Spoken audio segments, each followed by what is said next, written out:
Quantum ഫിസിക്സിൽ observer effect എന്ന് പറയുന്ന ഒരു പ്രതിഭാസമുണ്ട്. ഒബ്സർവർ എഫക്റ്റ് എന്ന് പറഞ്ഞാൽ ഈ ഇലക്ട്രോൺസിൻ്റെ മൂവ്മെൻറ്റ്, അതിനെ നമ്മൾ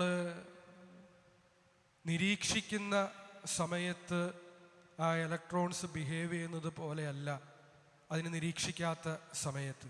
അതിനെ നിരീക്ഷിക്കുമ്പോൾ അത് വ്യത്യസ്തമായ രീതിയിലാണ് അത് ബിഹേവ് ചെയ്യുക എന്നാണ് പറയുക. അതിനെയാണ് ഈ ഫിസിക്സിൽ ഒബ്സർവർ എഫക്റ്റ് എന്ന് പറയുന്നത്. അത് ഫിസിക്സിൽ മാത്രമുള്ള ഒരു കാര്യമല്ല. നമ്മുടെ ഏത് മേഖലകളെടുത്ത് നോക്കിയാലും അത്തരം ഒരു ഒബ്സർവർ എഫക്റ്റ് കണ്ടെത്താനായിട്ട് നമുക്ക് സാധിക്കും. ജീവിത ബന്ധങ്ങളുടെ മേഖലകൾ എടുത്ത് പരിശോധിക്കുമ്പോൾ അതിൽ നമുക്കത് കണ്ടെത്താൻ സാധിക്കും. നമ്മളൊരു ഓർഗനൈസേഷൻ എടുക്കുക. ആ ഓർഗനൈസേഷനിൽ സൂപ്പർവൈസേഴ്സ് ഉണ്ട്. എന്തിനു വേണ്ടിയിട്ടാണ് സൂപ്പർവൈസേഴ്സിനെ വെച്ചേക്കുന്നത്? അവർ ഒബ്സർവ് ചെയ്യാൻ വേണ്ടിയിട്ടാണ്, അവരുടെ കീഴെ ജോലി ചെയ്യുന്ന ആളുകളെ. അങ്ങനെ ഒബ്സർവ് ചെയ്യുന്നു എന്ന് കാണുമ്പോൾ ആ കീഴെ ജോലി ചെയ്യുന്ന ആളുകളുടെ ബിഹേവിയറിൽ, ജോലി ചെയ്യുന്ന ഇടങ്ങളിൽ അവരുടെ ബിഹേവിയറിൽ വ്യത്യാസമുണ്ടാകും എന്നാണ് ഓർഗനൈസേഷണൽ മേഖലയിൽ ഉള്ളവർ പറയുക. അത് ഒരു ഓർഗനൈസേഷനിൽ മാത്രമല്ല, നമ്മുടെ കുടുംബങ്ങളെടുത്ത് നോക്കുക. കുടുംബ ബന്ധങ്ങളിൽ നമ്മുടെ മുന്നിൽ നിരവധി ഉദാഹരണങ്ങളുണ്ട്. മാതാപിതാക്കൾ ചില മക്കളെയൊക്കെ വളർത്തുമ്പോൾ ചില മക്കളെ അവർ ചില തെറ്റുകൾ ചെയ്യുമ്പോൾ ഏത് ആംഗിളിൽ നിന്നാണ് ആ മക്കളുടെ പെരുമാറ്റത്തെ മാതാപിതാക്കൾ നോക്കിക്കാണുന്നത്, അതനുസരിച്ചുള്ള അവരുടെ പെരുമാറ്റം അത് മക്കളുടെ വ്യക്തിത്വ വികസനത്തിൽ വളരെയേറെ ഇമ്പാക്റ്റ് ഉണ്ടാക്കുന്നുണ്ട് എന്ന് നമുക്കറിയാം. ചില മക്കളെ ചില മാതാപിതാക്കൾ അവരെന്ത് ചെയ്താലും കുറ്റം പറയും. അവരെ മറ്റുള്ളവരുടെ മുമ്പിൽ വെച്ച് മോശക്കാരാക്കി ചിത്രീകരിക്കും. അവരെ വഴുക്ക് പറയും, കളിയാക്കും. അങ്ങനെ ഇവൻ ഒന്നിനും കൊള്ളില്ല എന്നുള്ളൊരു കാഴ്ചപ്പാടോടുകൂടി മക്കളെ വളർത്തുന്ന മാതാപിതാക്കളുണ്ട്. അങ്ങനെ വളരുന്ന ആ മക്കളുടെ അവസ്ഥ പലപ്പോഴും എന്താണെന്ന് നമ്മുടെ ചുറ്റുപാടുകളിൽ നമുക്കറിയാം. അവരുടെ വ്യക്തിത്വത്തിൽ നല്ല രീതിയിലുള്ള വളർച്ച ഉണ്ടാകാതെ പലപ്പോഴും കുടുംബത്തിനും സമൂഹത്തിനുമൊക്കെ ബുദ്ധിമുട്ടുകൾ സൃഷ്ടിക്കുന്ന വ്യക്തികളായി മാറുന്നു എന്നുള്ളതാണ്. നേരെ മറിച്ച് ചില മാതാപിതാക്കളുണ്ട്, മക്കളെ വളർത്തുമ്പോൾ അവരുടെ ജീവിതത്തിലെ തെറ്റുകൾ കാണുമ്പോൾ സ്നേഹത്തോടെ തിരുത്തുകയും അവരെ പ്രോത്സാഹിപ്പിക്കുകയും അവരെ കൂടുതൽ വളരാൻ പാകത്തിന് അവരുമായിട്ടുള്ള ഇടപെടലുകൾ നടത്തുകയും ഒക്കെ ചെയ്യുന്നത് വഴിയായി ആ മക്കൾ അവരുടെ ഒരു പൊട്ടൻഷ്യലുണ്ട്, അവർക്കായിത്തീരാൻ പറ്റുന്ന ഒരു പൊട്ടൻഷ്യൽ, അതിനേക്കാളും അപ്പുറം വളരുന്ന നല്ല വ്യക്തിത്വമുള്ള മക്കളായി, വ്യക്തികളായി വളരുന്നതും നമ്മുടെ ചുറ്റുപാടുകളിൽ ചിലപ്പോൾ നമ്മുടെ കുടുംബങ്ങളിൽ തന്നെ നമ്മൾ കാണാറുണ്ട്. അപ്പോൾ മാതാപിതാക്കൾ എങ്ങനെ നോക്കുന്നു എന്നുള്ളതാണ് മക്കളുടെ ജീവിതത്തെ, അവരുടെ പെരുമാറ്റങ്ങളെ ഏത് വീക്ഷണത്തിലാണ് അവർ നോക്കുന്നത് എന്നുള്ളതാണ്. ഇത് കുടുംബത്തിൽ മാത്രമല്ല, നമ്മുടെ വ്യക്തി ജീവിതത്തിൽ, നമ്മുടെ ആത്മീയ ജീവിതത്തിലും ഈ ഒബ്സർവർ എഫക്റ്റ് ഉണ്ട് എന്നുള്ളതാണ്.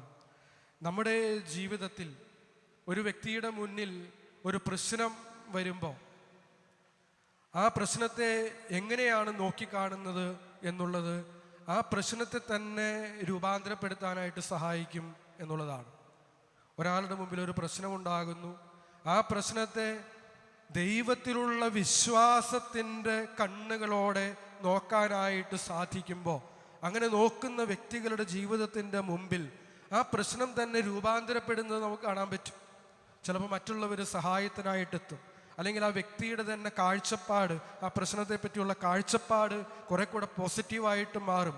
കുറെ കൂടെ മറ്റൊരു ആംഗിളിൽ നിന്ന് പരിശ്രമിക്കാനായിട്ട് ചിലപ്പോൾ ആ വ്യക്തിക്ക് സാധിക്കും. ഇതൊക്കെ ദൈവത്തിൽ വിശ്വാസമർപ്പിച്ച ആ പ്രശ്നത്തെ നോക്കി കാണാനായിട്ട് സാധിക്കുമ്പോഴാണ്, ഒബ്സർവ് ചെയ്യാനായിട്ട്, കാണാനായിട്ട് സാധിക്കുമ്പോഴാണ് ആ പ്രശ്നം തന്നെ നാശത്തിലേക്ക് നയിക്കാമായിരുന്നൊരു പ്രശ്നം തനിക്ക് കുറെ കൂടെ നന്മയിലേക്ക്, കുറെ കൂടെ കൃപ നിറയുന്ന അനുഭവത്തിലേക്ക് അത് രൂപാന്തരപ്പെടുന്നത്.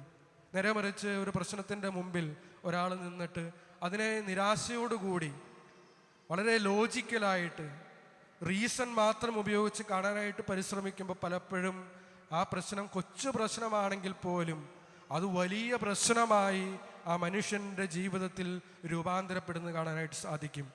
പരിശുദ്ധ അമ്മയുടെ ജീവിതത്തിൽ നമ്മൾ ഇന്ന് വായിച്ചു കേട്ട സുവിശേഷവുമായിട്ട് ബന്ധപ്പെടുത്തി നമ്മൾ കാണുമ്പോൾ അമ്മയെ സംബന്ധിച്ചിടത്തോളം, ആ പെൺകുട്ടിയെ സംബന്ധിച്ചിടത്തോളം അന്ന് കാലത്ത് നീ ഗർഭിണിയായിട്ട് മാറും, നീ ഗർഭം ധരിക്കും, കല്യാണം പോലും കഴിഞ്ഞിട്ടില്ല, ഒരു പ്രശ്നമാണ് ആ പെൺകുട്ടിയെ സംബന്ധിച്ചിടത്തോളം. ആ പ്രശ്നത്തിൻ്റെ മുമ്പിൽ മറിയം എങ്ങനെയാണ് ആ പ്രശ്നത്തെ കാണുന്നത് എന്നുള്ളതാണ്.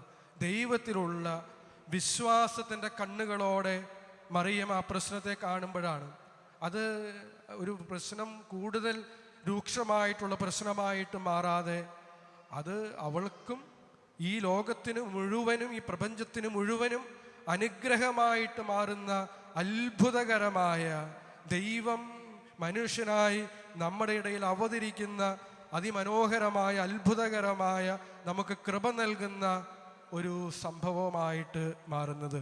അതുകൊണ്ട് സ്നേഹമുള്ളവരെ, പരിശുദ്ധ അമ്മയുടെ ഈ വിശ്വാസം, ദൈവത്തിൽ വിശ്വാസമർപ്പിച്ച് ജീവിത പ്രശ്നങ്ങളുടെ മുമ്പിൽ ആ പ്രശ്നങ്ങളെ നോക്കിക്കാണാനായിട്ടുള്ള ആ മനോഭാവം നമ്മുടെ ജീവിതത്തിൽ നമുക്ക് സ്വീകരിക്കാനായിട്ട് സാധിക്കുമ്പോൾ പ്രശ്നങ്ങളുടെ മുമ്പിൽ അത് ചിലപ്പോൾ കടക്കണിയായിരിക്കാം, അല്ലെങ്കിൽ നമുക്ക് വേണ്ടപ്പെട്ടവർ നമ്മളെ വിട്ടുപിരിയുന്ന വേദനിപ്പിക്കുന്ന അനുഭവമായിരിക്കാം. അങ്ങനെ എന്തുമായിക്കൊള്ളട്ടെ, ഏത് പ്രശ്നത്തിൻ്റെ മുമ്പിൽ നമ്മൾ നിൽക്കുമ്പോഴും ദൈവത്തിൽ വിശ്വാസമർപ്പിച്ചുകൊണ്ട് പരിശുദ്ധ അമ്മയെ പോലെ ആ പ്രശ്നത്തെ നോക്കാനായിട്ട് സാധിക്കുമ്പോൾ അത് പതുക്കെ പതുക്കെ രൂപാന്തരപ്പെടുന്നത്, ആ പ്രശ്നം ഒരു അനുഗ്രഹമായി മാറുന്ന ഒരു രൂപാന്തരപ്പെടുന്നതിൻ്റെ അനുഭവത്തിലേക്ക്, കൃപ നിറയുന്നതിൻ്റെ അനുഭവത്തിലേക്ക്, സമാധാനവും സന്തോഷവും നിറയുന്നതിൻ്റെ ഒരനുഭവത്തിലേക്ക് അത് മാറുന്നത് നമുക്ക് കാണാനായിട്ട് സാധിക്കും. അങ്ങനെ ജീവിക്കാനായിട്ട് ദൈവത്തിലുള്ള വിശ്വാസത്തിൻ്റെ കണ്ണുകളോടുകൂടി നമ്മുടെ മുന്നിലുള്ള ആളുകളെ, നമ്മുടെ മുന്നിലുള്ള പ്രശ്നങ്ങളെ, നമ്മുടെ മുന്നിലുള്ള സാഹചര്യങ്ങളെ നോക്കിക്കാണാനും, അങ്ങനെ ദൈവത്തിൻ്റെ കൃപ ഇങ്ങനെ ആ പ്രശ്നങ്ങളിൽ നിറഞ്ഞ് അത് ഒരു അനുഗ്രഹമായിട്ട് മാറുന്നത് തിരിച്ചറിയാനും അനുഭവിക്കാനും സാധിക്കുന്നവരായിട്ട് ജീവിക്കാൻ നമുക്ക് പരിശ്രമിക്കാം. ദൈവം നമ്മെ അനുഗ്രഹിക്കട്ടെ.